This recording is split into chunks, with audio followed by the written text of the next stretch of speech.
Hi everyone, and welcome back to our channel. Today we're diving into a topic that hits home for a lot of fitness professionals, imposter syndrome. And whether you're just kicking off your career or you've been coaching for many years, none of us are immune to it. This sneaky feeling can creep up on you at any time, making you doubt everything you've accomplished in your career so far. So let's unpack what it is, why it's so common among fitness professionals, and how it can affect you charging your worth, and some strategies to overcome this. So what exactly is imposter syndrome? For many, it's this internal experience or feeling, or this fear that one day people will find out that you're not as competent as they think. Does this sound familiar to you? Imposter syndrome is especially prevalent in careers where you're helping others, just like ours. But why personal trainers specifically? Well, for starters, most of us are our own toughest critics. We tend to be high achievers who set really high standards for ourselves because we genuinely want to see others succeed. And as amazing as that is, it can really cause us to doubt ourselves if those results don't happen as fast as we think they should, or a session doesn't always go the way that we planned. Plus, there's this little tendency that a lot of us trainers have, and that is people pleasing. We thrive on our clients' happiness and success. That means it's only natural that sometimes our own feelings and emotions can get pushed off to the sidelines. Especially when it comes to our own achievements, it's often easy at times to overlook them, and that's when those little thoughts can creep in, making you feel like it was all just luck instead of your actual own skill and competence. But it's really important to recognize those feelings because recognizing them is the first step into dealing with them and eventually overcoming them. So let's talk more about how these insecurities can affect our work and what you can do about it. So as much as it feels like it at times, imposter syndrome isn't just an internal battle. It has real world effects and it can affect how you run your business and how you interact with your clients. One of the biggest things an imposter syndrome creates is perfectionism. Sounds like a good thing in theory, right? After all, who wouldn't want to be perfect? But when perfectionism is driven by imposter syndrome, it can become a dangerous spiral and really hold you back from achieving your goals. We all know those trainers who spend hours obsessing over each session details and racking up numerous certifications because they never feel qualified enough. And while delivering a quality experience is key, when you're so hyper-focused on these little details, perfectionism can really slow down your growth and momentum. For example, you might delay launching new offerings or programs because it's not perfect. You might take longer to take major business steps, or just the fear that it won't be completely perfect. So along with perfectionism comes one of the most difficult challenges of imposter syndrome, and that is leading you to undercharge for your services. This is a big one, and we see trainers struggle with this all the time. So for many of us, especially if we're just starting out or we're hitting a little bit of a rough patch with our business, might feel like you can't justify charging higher rates. But the important thing to remember is that undercharging doesn't just affect your bottom line, it also affects something called your perceived value to clients. Or in other words, how much value clients perceive they're getting from your services. The other unwanted side effect of this is that it often attracts clients who aren't as committed to the process and therefore likely won't get as good of results. Along with undercharging for your services, imposter syndrome can really hold you back when it comes to decision making in your business. Whether it's investing in a new area of your business or scaling up, that little voice of doubt can have you questioning each and every little move that you make. And lastly, and one that we don't often talk about, imposter syndrome can actually really affect your client relationships. When you're not feeling your best and you show up to a session, the client can sense that. For example, they might pick up on that lack of confidence, which then can make it even more difficult to charge your worth or build trust with them. And if you're really struggling to communicate or own your expertise, clients might not see the full value that you're able to bring to their fitness journey. It will impact their results and their satisfaction levels with your service.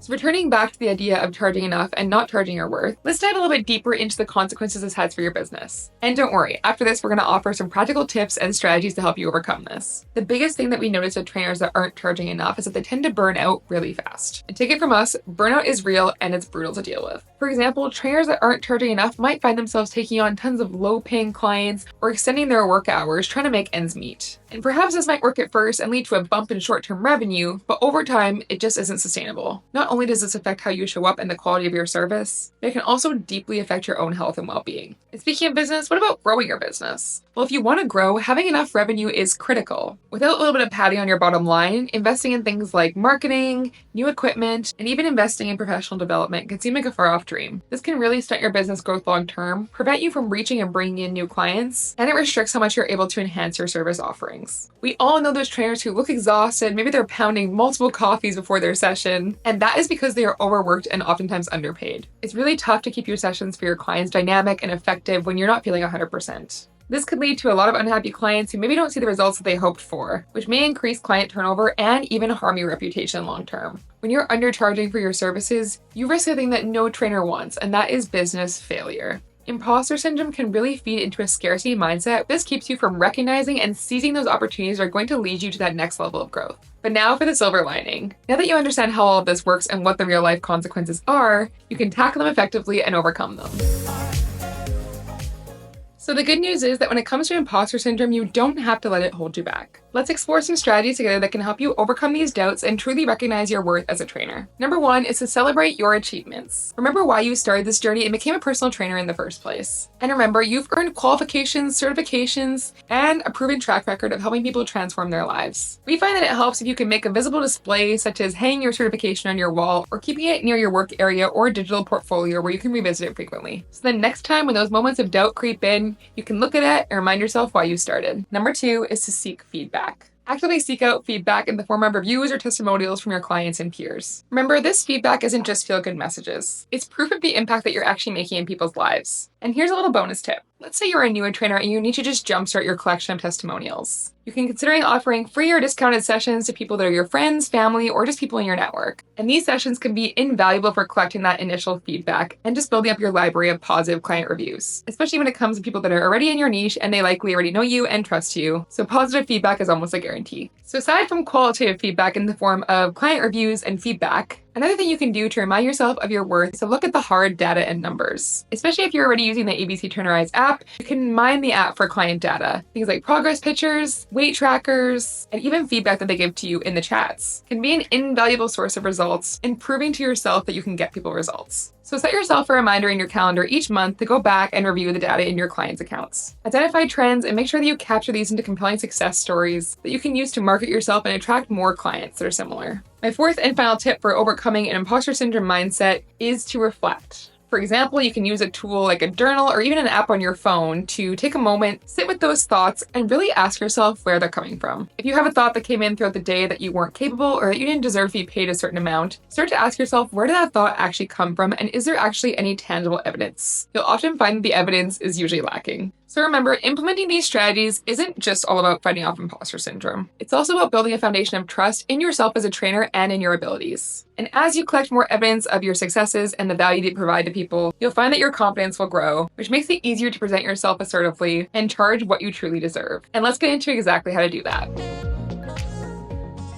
So let's talk money. Setting the right price isn't just about covering off costs. It's about valuing your expertise and the incredible benefits you can bring to people's lives. So in order to charge your worth and price yourself effectively, number 1, you need to understand your market. You can start by researching what other trainers in your area or at your gym are charging for their sessions, as well as their experience level and what offerings they're providing. Remember, your pricing should reflect the scope of your services. So are you somebody who is offering only in-person sessions with basic programs, or are you also offering hybrid models that allow clients to train on their own time with an online plan as well? Especially if you're giving them a really comprehensive personalized plan with things like workout videos, meal plans, and regular check-ins, you're bringing a ton of value into that person's life. The more custom and the more comprehensive your services are, the higher your prices should be. The second thing you need to consider when it comes to prices is the results that you've gotten up to this point. So maybe think about a client of yours who hit a major weight loss goal, or somebody that you helped train for a marathon or a fitness competition, and adjust your pricing over time as you build that experience. Number 3, factor in inflation and rising costs. It really helps to review your prices periodically. Do they still reflect the services that you offer? Do they still make sense in this economy and the area that you're serving? If not, it might be time for a boost. One of the things that we highly recommend is using the revenue dashboard in ABC Trainerize to monitor your business's performance and make strategic decisions about your revenue. This helps to make sure that you're keeping your services competitive and fairly priced. Now, raising your prices seems easy in theory, but when it comes to communicating that to clients, it can often be a different story. So when you're discussing a price increase with potential clients, make sure that you always come back to the value, not just the cost. Explain how investing in training with you is going to go far beyond the gym and is going to set them up with sustainable habits that are going to last them a lifetime. You can touch on how it enhances their daily life, helps them build confidence, and even how it's an investment in their long-term health and wellness. After all, people are willing to invest a whole lot of money to be their happiest and healthiest selves. Number 4 is to provide options. People always appreciate choice and can make those money conversations a lot less awkward. You can offer different packages, again, depending on the level of customization and how comprehensive the service is, so that you can serve clients at both lower price points as well as those at a higher price point. Whether you're selling a more basic or a premium package, make sure that you clearly communicate the benefits of each option. This empowers clients to make a choice based on their needs, their current financial situation, not to feel pressure, and to feel included because you have an option for everybody. And number 5 is to be transparent. Remember, honesty builds trust, and trust can take you a long way when it comes to client relationships, or any relationship for that matter. When you're pitching your packages to people, clearly outline what each package includes and what it doesn't include. Ensure that there are no hidden fees, especially because nobody likes surprises. Clearly communicate all costs up front and make sure that your client understands what they're getting. This can help them to feel more secure in their decision and to help you feel more confident when you're pitching it. My final tip is to be an active listener. So based on what you hear from the client when it comes to their goals and feedback, you can tailor your approach or recommend a package or service that's more tailored to their needs. This personal touch not only enhances the value that you're able to deliver, but it also really cements the client's trust in you and builds a foundation that will carry you in that client relationship far into the future. So we've talked a lot today about the effects of imposter syndrome and how it can limit your growth as a trainer. When you start to charge what you're truly worth, you're not only boosting your bottom line, you're creating a business that's healthy, sustainable, and can serve more clients over the long term. You can afford things like better resources, better facilities, and even offer a higher quality service to your clients, which means that you're able to impact more lives. Remember, you have the tools, the talent, and the tenacity that it takes to truly make a difference in the fitness world.